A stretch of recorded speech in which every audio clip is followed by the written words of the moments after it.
Madam, you are double cool.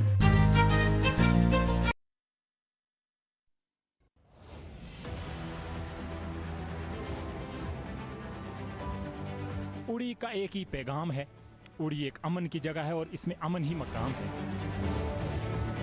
Border tourism एक ऐसा sector है जहां पर एम्प्लॉयमेंट जनरेट हो सकती है। दुनिया की सबसे बड़ी तिजारत जो हुई है वो यहाँ ही से हुई है। ऐसा तो है नहीं, आज कुछ भी छुपा नहीं है, everything is monitored. Mohra power house project जब यहाँ पे बना तो एम्प्लॉयमेंट का बूम हुआ। हमेशा इंडियन आर्मी की तरफ से हमें प्लेटफॉर्म मिला जाता है, एडमिनिस्ट्रेशन की तरफ से हमें कभी नहीं मिला। सड़क, पानी, बिजली, इसमें भी काफी तरक्की हुई, लेकिन सिगरेट बीड़ी पीना भी ड्रग्स में इन्वॉल्व होता है। वुमेन को आपने घर से एम्पावरमेंट करना है, कोई उंगली आपका पकड़ने वाला नहीं है।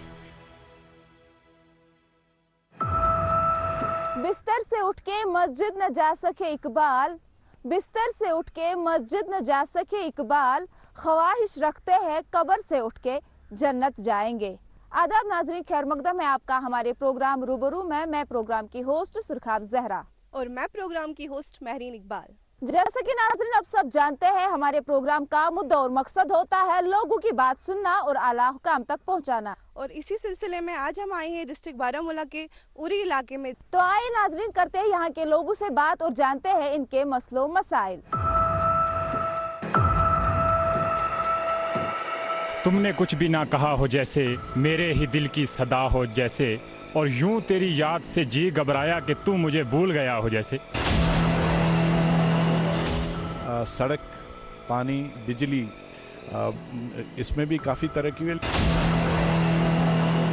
तो वुमेन एम्पावरमेंट का मतलब था कि वुमेन्स को पावर देनी, उनको एम्पावर करना, ताकि वो अपने राइट्स के लिए खड़ी हो सकें और कंधे से कंधा मिला के चल सकें।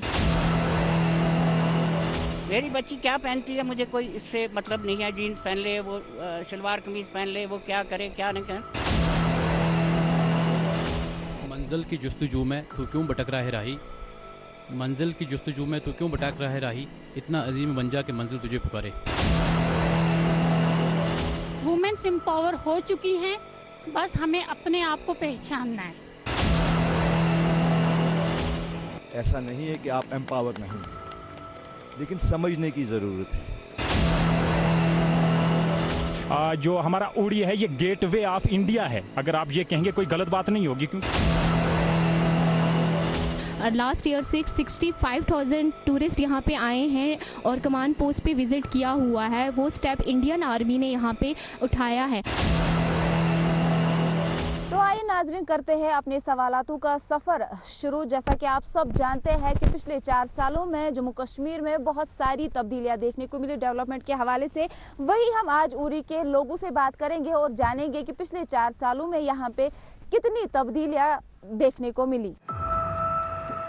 रूबरू की टीम का शुक्रिया कि उड़ी में आकर हमारे डेवलपमेंट के बारे में पूछ रहे हैं। तो इंशाल्लाह ये कहूँगा कि डेवलपमेंट हर साल होती है और इन 4 सालों में थोड़ी सी ज़्यादा हुई है, जिसमें मैं हमारी तरफ से मतलब मैं स्पोर्ट्स से हूँ, तो मैं ये कहूँगा कि हमारी एक दरीना मांग थी कि हमारे लिए एक इंडोर स्टेडियम चाहिए, जो हमारे यहाँ एलजी साहब ने सैंक्शन करके उसकी तामीर हो रही है।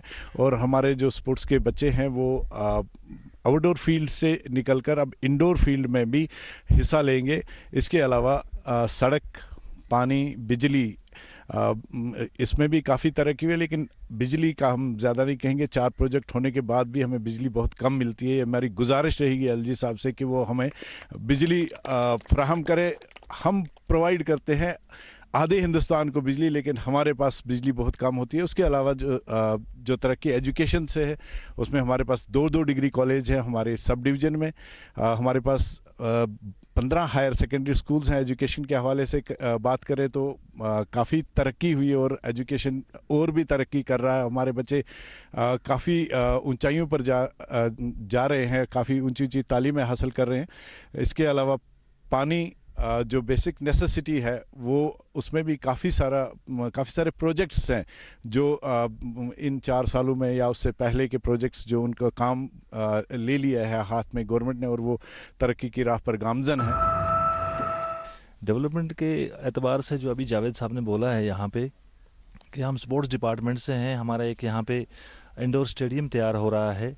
ये 4 साल में क्या पिछले कई सालों से ये देरीना मांग थी, उसका काम चल रहा है। अब बच्चे हमारे जो हैं आउटफील्ड से इंडोर फील्ड में जाके खेलेंगे। उसके अलावा हमारे एजुकेशन डिपार्टमेंट से हमारे बहुत सारे लोग यहाँ बैठे हुए हैं, एजुकेशनिस्ट हैं, वो आपको बताएंगे। लेकिन बाकी जो जितने भी हमारे यहाँ पे चाहे पानी का हो, बिजली का मसला हो, सड़क का हो, सड़कें भी बहुत दूर तक 4 साल में बहुत जगह सड़कें भी बनी हुई हैं। पानी के बहुत सारे प्रोजेक्ट्स जो हैं वो कुछ तामील हो गए हैं और कुछ की अभी काम जो है वो अभी गवर्नमेंट की ज़ेर निगरानी हो रहा है। लेकिन अच्छी कोशिशें हैं गवर्नमेंट की। इन 4 सालों में बहुत सारी जगह पे बहुत सारे काम हुए हैं सड़कों के एतबार से। लेकिन बिजली के एतबार से हम तो यही कहेंगे कि बिजली हमारे पास बहुत कमी है बिजली की। उसमें हुकूमत को इसके बारे में सोचना चाहिए यहाँ पे कि इतने प्रोजेक्ट हैं हमारे उड़ी में और हम बिजली से काफ़ी यानी कि तंगी रहती है बिजली की हमारी यहाँ पे। गुलसितां को लहू की ज़रूरत पड़ी, सबसे पहले ही गर्दन हमारी कटी। फिर भी कहते हैं हमसे ये अहले चमन, ये चमन है हमारा तुम्हारा नहीं। मैं डेवलपमेंट के बारे में बात करूंगा। सबसे पहले खुशखबरी की बात हम सब के लिए ये है कि अल्हम्दुलिल्लाह अब जो NS ब्रिज जिसको देखते देखते मैं जवान हो गया वो बन रहा है।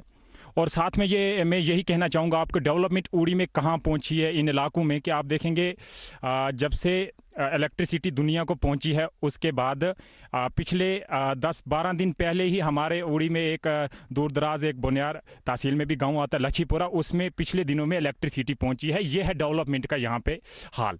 और इतना टाइम गुजर जाने के बाद 21वीं सदी चल रही है और डेवलपमेंट जिस तरीके से यहाँ पे होनी चाहिए थी, आप अगर देखेंगे कश्मीर से नॉर्थ से तो जो हमारा उड़ी है ये गेटवे ऑफ इंडिया है। अगर आप ये कहेंगे कोई गलत बात नहीं होगी, क्योंकि यहाँ से जो मुजफ्फराबाद से रास्ता आता था, कमान से होके गुजरता था, नेशनल हाईवे 1 होता था, ये यहाँ से डेवलपमेंट हालांकि ज़्यादा होनी चाहिए थी। और फिर भी आप हालात देखेंगे यहाँ पे उस तरीके के नहीं है जितनी डेवलपमेंट होनी चाहिए थी। अब स्लो एंड स्टडी डेवलपमेंट यहाँ होने की कोशिश हो रही है, लेकिन जो होनी चाहिए थी उस तरीके से नहीं है। और जिसमें आप देखेंगे NS ब्रिज है जो NH1 है हमारा, उसका नहीं बन पाया और अभी भी उसका काम चल रहा है।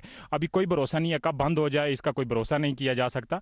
और स्टिल हमारी यही डिमांड रहेगी आपसे भी कि हमारी आप जो बात हमारी यहाँ से सुनते हैं इस बात को आला अहकाम तक ना सिर्फ पहुँचाएं उनसे, बल्कि आउटपुट लें। आप ये सवालात उनसे तलब करें कि ये डिमांड है, क्या आपने इस चीज़ पे काम किया है कि नहीं किया है।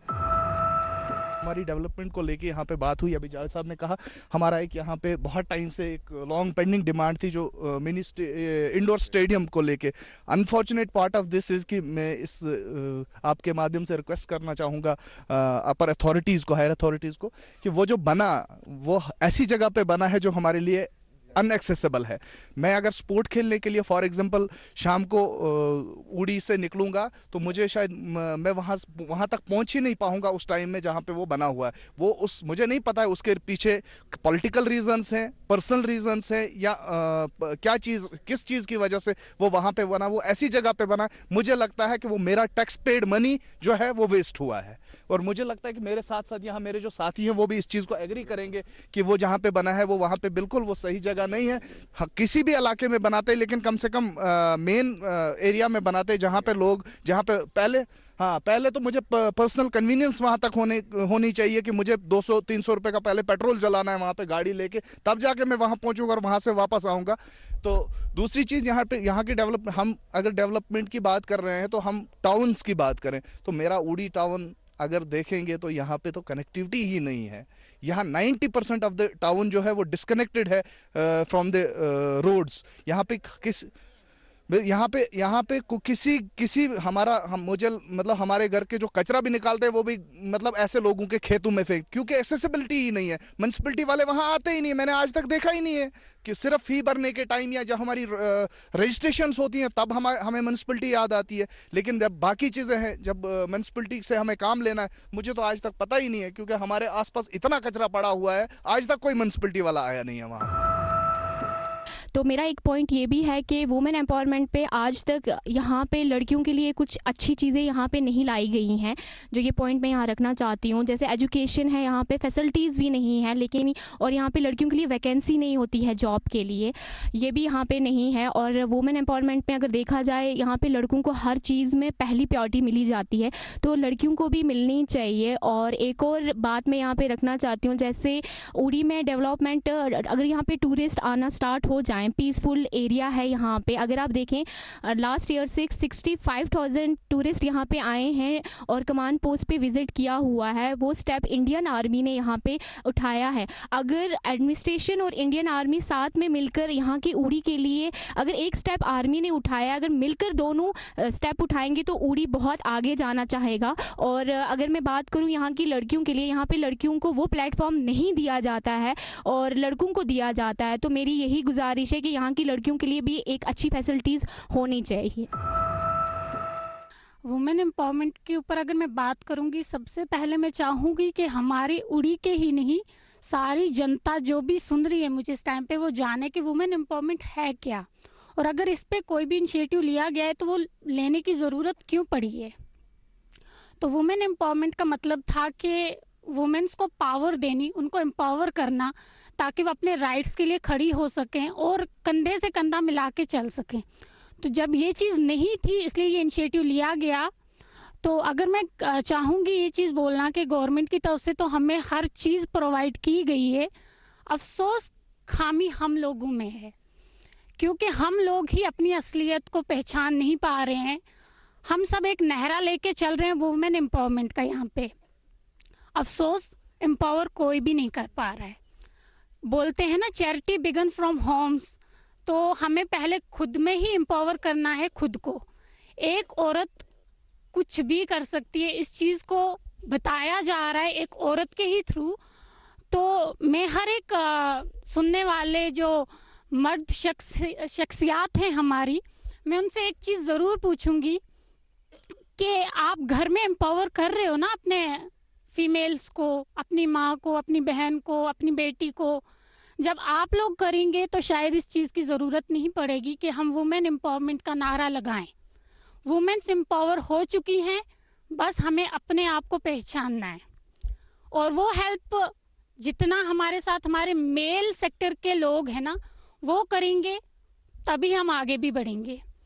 तो अब अगर वुमेन्स की बात है, आई एम सॉरी टू से, उड़ी में वुमेन्स एम्पावरमेंट को लेके इनिशिएटिव लिया गया है, but womens are not empowered. जैसे वुमेन एम्पावरमेंट के लिए उज़मा जी ने ये कहा कि हमें सोसाइटी की तरफ से कई बंदिशें हैं, तो होती हैं, कई बंदिशें होती हैं, लेकिन हम भी इसी सोसाइटी में पैदा हुए हैं और मेरी भी बेटियां ही 2 हैं। यानी बेटियों के आगे मैंने ऑप्शन नहीं रखा कि आगे बेटों की तरफ जाएं। 2 बेटी थी तो उसी पे तसल्ली कर ली, और माशाल्लाह अच्छी एम्पावरमेंट है। एक बेटी मेरी जर्नलिस्ट है नेशनल रिप्यूट की, और दूसरी बेटी बैंक मैनेजर है। वो बेटियों के सहारे हम जी रहे हैं। तो हमने बच्चे पैदा करने के लिए ज़्यादा उस तरफ नहीं गए कि हाँ बेटा ही हमें खिला सकता है, पिला सकता है या आगे इज्जत दिलवा सकता है। इसलिए बड़ी चीज़ ये है कि अगर सोसाइटी का माइंडसेट चेंज होगा और सोसाइटी ये कहेगी बेटी ही बेटा है, बेटा ही बेटी है, और उसको पढ़ाए। मेरी बेटी जो है अमेरिका में एक है हंट्सविल में एक यूनिवर्सिटी ऑफ अलबामा, वहाँ से पढ़ के आए। अच्छा, पढ़ के आई है। तो इस वक्त मतलब अब ज़्यादा लोग नहीं जानते, लेकिन उड़ी के लोग अच्छी तरह से जानते हैं कि उनका एक नाम है। तो इसी तरीके से बेटी को अब अच्छे तरीके से पढ़ाओ और थोड़ी आज़ादी भी दो। मेरी बच्ची क्या पहनती है मुझे कोई इससे मतलब नहीं है, जीन्स पहन ले, वो शलवार कमीज़ पहन ले, वो क्या करे क्या नहीं करे, लेकिन एक सोसाइटी के दायरे में रह के। जहाँ तक के वुमेन एम्पावरमेंट की बात की जाए, मैं एज एन वॉलंटियर यहाँ पे काम कर रहा हूँ, और यहाँ पे इतना सपोर्ट वुमेन एम्पावरमेंट पे नहीं मिलता है। अगर कोई भी यहाँ पे वुमेन एम्पावरमेंट या काम कर रहा है वुमेन्स के लिए, तो यहाँ पे ये चीज़ है कि उसको आगे अपलिफ्ट नहीं किया जाता है। यहाँ पे हमारी इंडियन आर्मी उसके लिए खड़ी होती है, बाकी एडमिनिस्ट्रेशन खड़ी होती है, लेकिन हमें चाहिए लोगों का सपोर्ट। हमें जब तक लोगों का सपोर्ट नहीं मिलेगा, हम आगे नहीं बढ़ सकते हैं इस इनिशिएटिव को लेके। हमारे एरिया में देखो, स्पोर्ट्स में जो बच्चियाँ हैं वो ज़्यादातर कोई भी हमारे पास अचीवर नहीं है। बोनियार की बात करो, उड़ी की बात करो, इस बार क्रिकेट टूर्नामेंट 12 ब्रिगेड ने यहाँ पे ऑर्गेनाइज़ किया, उसमें एक क्रिकेट में कोई एक बच्ची यहाँ पे शायद हुई है। बाकी देखो, मार्शल आर्ट में देखो, ताइक्वांडो में देखो, या और अदर स्पोर्ट्स में देखो, हमारी बच्चियों को भी आगे आना चाहिए। वो भी हमारे लिए नेशनल या और बाकी जो है लेके आए, अचीवर हों यहाँ पे। हम उसी चीज़ पे यहाँ पे काम कर रहे हैं। तो बेसिकली मुझे नहीं लगता है कि यहाँ पे कोई भी डेवलपमेंट हुई है इस चीज़ के लिए। तो मैं सीधा ही ये बात बोलती हूँ, क्योंकि बहुत सारी लड़कियाँ ऐसी हैं जिनके अंदर टैलेंट है, बट टैलेंट को यूटिलाइज करने के लिए एक प्लेटफॉर्म की ज़रूरत होती है, जो कि यहाँ पे है नहीं। सिर्फ इंडियन आर्मी का ही ये रिस्पॉन्सिबिलिटी नहीं बनती है कि वो जो लड़कियाँ हैं उनको प्लेटफॉर्म दे। तो ये एडमिनिस्ट्रेशन का भी काम है कि उनको प्लेटफॉर्म दिया जाए और वो अपना जो टैलेंट है वो यूटिलाइज किया जाए। जैसे कि अभी मैं एक और बात बोलती हूँ, यहाँ पे एजुकेशन की बात कर रहे हैं, तो एजुकेशन में हमें पीजी के जो कॉलेज हैं वो बारामूला जाना पड़ता है, उसके लिए श्रीनगर जाना पड़ता है उसके लिए, तो वहाँ पे जाके हमें एजुकेशन हासिल करनी पड़ती है। हम तो चाहते हैं कि हमारे यहाँ पे जो लोकल एरिया है इसमें ऐसे कॉलेज बने ताकि लड़कियाँ जो हैं वो आगे बढ़ सके और ताकि ये काम जो है उनके लिए आसान हो सके। हमें बहुत ज़्यादा, हम तो चलो ठीक है हम यहाँ उड़ी में रह रहे हैं, लेकिन कुछ लड़कियाँ ऐसी हैं जो फार फ्लंग एरियाज़ में रहती हैं जहाँ पे गाड़ी जाना भी बहुत ज़्यादा मुश्किल होता है। तो इसलिए मैं यही चाहूँगी कि यहाँ पे कॉलेज ऐसे बने जहाँ पे लड़कियाँ जाकर खुद ही जाकर मतलब अपना जो टैलेंट है वो यूटिलाइज करें। मैं नहीं कह रही हूँ सिर्फ पीजी कॉलेज, बीएड कॉलेज, और भी फील्ड्स के बहुत सारे कॉलेज होते हैं जो यहाँ पे नहीं है। तो मैं यही रिक्वेस्ट करती हूँ एडमिनिस्ट्रेशन से कि यहाँ पे भी वैसे टाइप के जो कॉलेज हैं वो हों और हम अपना जो टैलेंट है वो यूटिलाइज कर सकें। मंजिल की जुस्तजू में तू क्यों भटक रहा है राही, मंजिल की जुस्तजू में तू क्यों भटक रहा है राही, इतना अजीम बन जा कि मंजिल तुझे पुकारे। मैं डेवलपमेंट की बात करूं तो पिछले 4 सालों में जो काम हुए, मुझे नहीं लगता है वो मेरी इस 30 साल ज़िंदगी में पहले कभी हुए थे, क्योंकि इसमें सबसे बड़ा प्रोजेक्ट उड़ी के लिए जो आया वो रेलवे आया, वो सबको पता होगा। उसकी सर्वे वगैरह चल रही है, इंशाल्लाह बहुत जल्द वो काम भी लग जाएगा। उसके साथ साथ हमारी उड़ी के लिए जो हमें टच कर रही है वो 4 लाइन है, वो भी काम जो है बड़े ज़ोर शोर से चल रहा है। जैसा ऑलरेडी बोल चुके हैं, हमें 2-2 डिग्री कॉलेज हैं, एक डिग्री कॉलेज उड़ी है और एक बोनियार, दोनों कंप्लीट हैं और एजुकेशन चल रही है। इसके साथ साथ हमारा जो खेल का सिस्टम है उसके लिए एक इंडोर स्टेडियम होना चाहिए था, वो इस्लामाबाद में बन रहा है, उस पर काम भी चल रहा है। अल्हम्दुलिल्लाह जो काम हो रहे हैं बहुत अच्छे हैं। लेकिन जो मैं यहाँ पे बात रखना चाहूँगा, मैं आपसे गुजारिश करूँगा कि ये बात हमारी आला हुकाम तक पहुँचाई जाए, खासकर एलजी साहब तक। बिजली का जो मकसद है सर, हमारे पास 3 प्रोजेक्ट हैं जो चल रहे हैं, लेकिन उसके बावजूद हमें बिजली से नामहरूम रखा गया है। लेकिन मुद्दे की बात यह है कि हमारे पास मोहरा प्रोजेक्ट एक हेरिटेज है, एशिया का 2nd लार्जेस्ट प्रोजेक्ट है। मैं आपसे गुजारिश करूंगा कि आपकी माध्यम से एलजी गवर्नमेंट इस चीज़ पे ध्यान दे, उसको रेनोवेट और रिकनेक्ट किया जाए, ताकि उड़ी के आवाम को कोई फैसिलिटी, थोड़ा सा जो मरहम है वो हासिल हो सके। एम्पावरमेंट हो चुकी है, गवर्नमेंट की तरफ से हो चुकी है, फैसिलिटीज प्रोवाइड की गई हैं गवर्नमेंट की तरफ से की गई हैं। अफसोस उड़ी की तरफ से अवेयरनेस प्रोग्राम बहुत हो रहे हैं। मैं खुद उड़ी की बेटी हूँ, मैं एक यंग अचीवर रह चुकी हूँ, मैंने as an women achiever of Kashmir award ले चुकी हूँ, मगर वो तब जब मुझे उड़ी से बाहर निकलने का मौका मिला। मैं बारामूला गई, मुझे पता चला मेरी लिखने की कला को आगे सराहा जाएगा। वुमेन एम्पावरमेंट का मतलब ये नहीं था कि सिर्फ औरतों को यहाँ पे दबा दें या औरतों के राइट्स को खड़ा कर दें, नहीं, औरतों को महसूस कराओ तुम स्ट्रांग हो।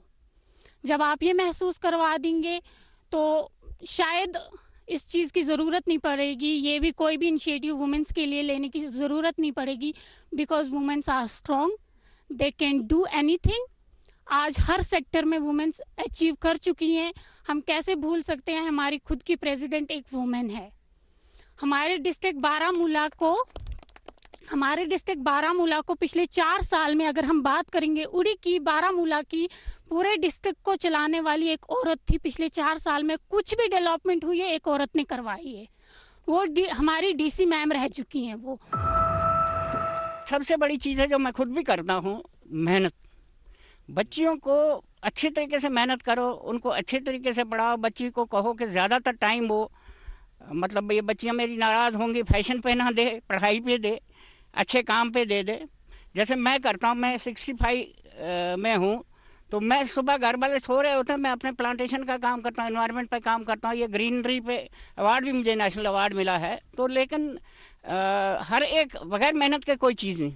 वो कहा है ना अल्लामा इकबाल ने कि फरिश्ते से बेहतर है इंसान बनना, मगर उसने पड़ती है मेहनत ज़्यादा। तो इंसान मेहनत करे और ईमानदारी से करे। बड़ी चीज़ है ईमानदारी। मैंने अपने बच्चों को, मेरी फैमिली को, किसी को ये नहीं कहा कि हराम का 1 रुपए की तरफ भी नज़र आप रखो। जितना मिलता है, सूखी रोटी मिलती है तो मेहनत करो। यही मैं इन बच्चियों को भी कहूँगा जो हमारे आसपास हैं कि वो मेहनत करें और खुद रास्ते ढूंढें। आपको कोई रास्ता नहीं दिखाएगा। आपको अगर रिश्तेदार 10 होंगे, 10 में से 9 आपके खिलाफ होंगे। तो इसलिए आप मेहनत करो। उससे ज़्यादा मैं क्या कह सकता हूँ, बाकी और लोग भी बोलने वाले हैं। यहाँ बात हो रही थी वुमेन एम्पावरमेंट की। यहाँ पे मेरी बहनें बैठी, उनने भी बात की। सबसे पहली बात है कि वुमेन एम्पावरमेंट है क्या चीज़। ये भी एक वुमेन एम्पावरमेंट है कि आज इतने लोगों में यहाँ ज़्यादा औरतें बैठी हैं। ऐसा नहीं है कि आप एम्पावर नहीं हैं, लेकिन समझने की ज़रूरत है। हमेशा हर वालिद की ये कोशिश रहती है कि उसकी बेटी हो या बेटा हो, आज के दौर में वो आगे बढ़े। मैं भी बेटी का बाप हूँ। मैं बेटे से ज़्यादा चाहता हूँ कि मेरी बेटी एक्सेल करे। और बीइंग ए मुस्लिम्स, तो हमारे प्रॉफिट ने आज से 1400 साल पहले औरत को सबसे ज़्यादा इज्जत दी है। तो education starts from cradle to grave. बेटी को जब आप पढ़ाएंगे तो पूरी सोसाइटी को आप पढ़ा रहे हैं। आप एक मेल को पढ़ाएंगे तो एक इंडिविजुअल को पढ़ा रहे हैं। ऐसा नहीं है कि प्लेटफॉर्म नहीं है, लेकिन इसमें बेटियों को खुद ढूंढने की ज़रूरत है। आप कैसे कह सकते हैं कि प्लेटफॉर्म यहाँ नहीं है? जब प्लेटफॉर्म मिला आपको यहाँ पे, ख्वाह वो इंडियन आर्मी ने दिया या किसी ने दिया, तब आपने यहाँ पे क्रिकेट खेला। वरना तो ये पॉसिबल था आज तक आप क्रिकेट खेल सकती थी। Is it like that? तो आप नेगेटिव सेंस में से मत लीजिए। पहले सोचिए कि what is women empowerment. Women empowerment ये नहीं ना कि टाइकांडो खेल के आप एक मेडल जीतोगे तो दैट्स एम्पावरमेंट। नहीं, आपके इखलाक बढ़िया हूं, वो एम्पावरमेंट है। आप किसी स्टेटस पे पहुंचे, वहां आप अपनी सोसाइटी को कुछ दे सकें, वो आपकी वुमेन एम्पावरमेंट है। आप देखिए हमारे डिस्ट्रिक्ट की डीडीसी चेयरपर्सन मोहतरमा सफीना बेग साहिबा हैं, कितना अच्छा काम कर रही हैं। हज कमेटी ऑफ J&K की वो हेड है। इससे बड़ी क्या वुमेन एम्पावरमेंट होगी? हमारे डिस्ट्रिक्ट की अभी मोहतरमा सहरिश असगर साहिबा गई, the best DC I have ever seen. क्या वो वुमेन एम्पावरमेंट नहीं थी? हमारी डॉक्टर्स हैं बेटियां यहाँ आज, इंजीनियर्स हैं, टीचर्स हैं। ये एक वुमेन एम्पावरमेंट जो है, ये खाली ये नहीं कि आप कोई पोस्ट हेल्ड करें। आप लाइफ में कैसे आगे बढ़ पाएं और अपना पेरेंट्स का नाम एक्सेल करें, इलाके का नाम एक्सेल करें, वही वुमेन एम्पावरमेंट है। आज कौन कहता है? आज आप अगर स्पोर्ट्स के हवाले से देखेंगे, खेलो इंडिया चल रहा है, लड़कियां तो सबसे ज्यादा खेल रही हैं। उनके टूर्नामेंट्स हो रहे हैं कि नहीं हो रहे हैं? क्या डॉक्टर नहीं हमारी बेटियां बन रही? 50% कोटा आपको गवर्नमेंट ने दिया, क्या वो वुमेन एम्पावरमेंट नहीं है? तो नेगेटिव सेंस में नहीं लेना चाहिए, पॉजिटिव सेंस रखिए और ये दुआ कीजिए कि आप आगे बढ़ें। जी हाँ, बिल्कुल। तो मैं एक चीज़ पे ज़्यादा बात करना चाहूँगा कि जो मेरी आंखों के सामने हुई है उस पे, कि यही था कि अभी मेरी बहन ने कहा था कि सपोर्ट नहीं मिल रहा है, हेल्प नहीं मिल रही है एक लेडी को वो आगे जा सके। इस पे बहुत बात हुई। वुमेन एम्पावरमेंट पे ज़्यादा करनी नहीं चाहिए, बट जो देखा है आंखों वो दिखाना चाहिए। लास्ट टाइम आप कैमरा मैन अगर 1 मिनट कैमरा उधर दौड़ाएंगे तो वहाँ लिखा हुआ है WUPL, वुमेन्स उड़ी प्रीमियर लीग।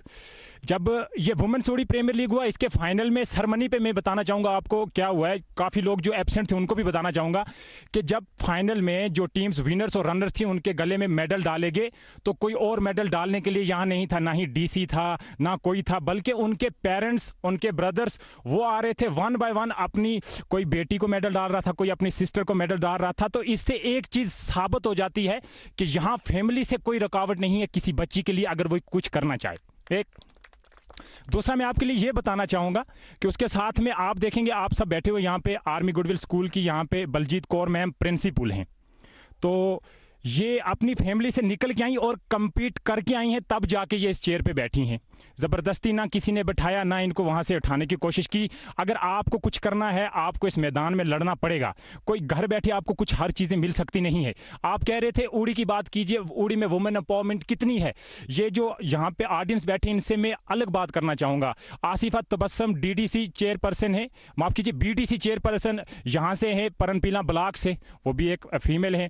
अगर यहाँ पे वुमेन एम्पावरमेंट नहीं होती तो गरकोट की दिलशादा बेगम जिस वक्त यहाँ से जीत के इलेक्शन सरपंच कराची का तो 5 बसेस 6 गाड़ियां डोलू के साथ गरकोट में नहीं जाती। ये वुमेन एम्पावरमेंट है। वुमेन एम्पावरमेंट की यहाँ जितनी भी बात करेंगे, यहाँ आप लोग सब घरों से निकल के यहाँ पे आइए। आप बताइए, आप में से कौन सी ऐसी यहाँ पे हमारी बहन बैठी है जिसको घर में उसके भाई ने या उसके वालिद मोहतरम ने रोका आप पढ़ने नहीं जाना? है कोई आप में से? शायद नहीं होगी। जैसे कि नाज़रीन आप सब जानते हैं, हर एक काम का वक्त मुकर्रर होता है। इसी तरह हमारे इस प्रोग्राम का वक्त भी यहीं पे इख्तिताम होता है। अगर आप चाहते हैं आपके इलाके के मसला मसाइल हमारे जरिए आगे बढ़ाएं, तो दिए गए सोशल मीडिया साइट्स पे राबिता करें। तब तक के लिए दीजिए रूबरू की पूरी टीम को इजाजत। अल्लाह हाफिज।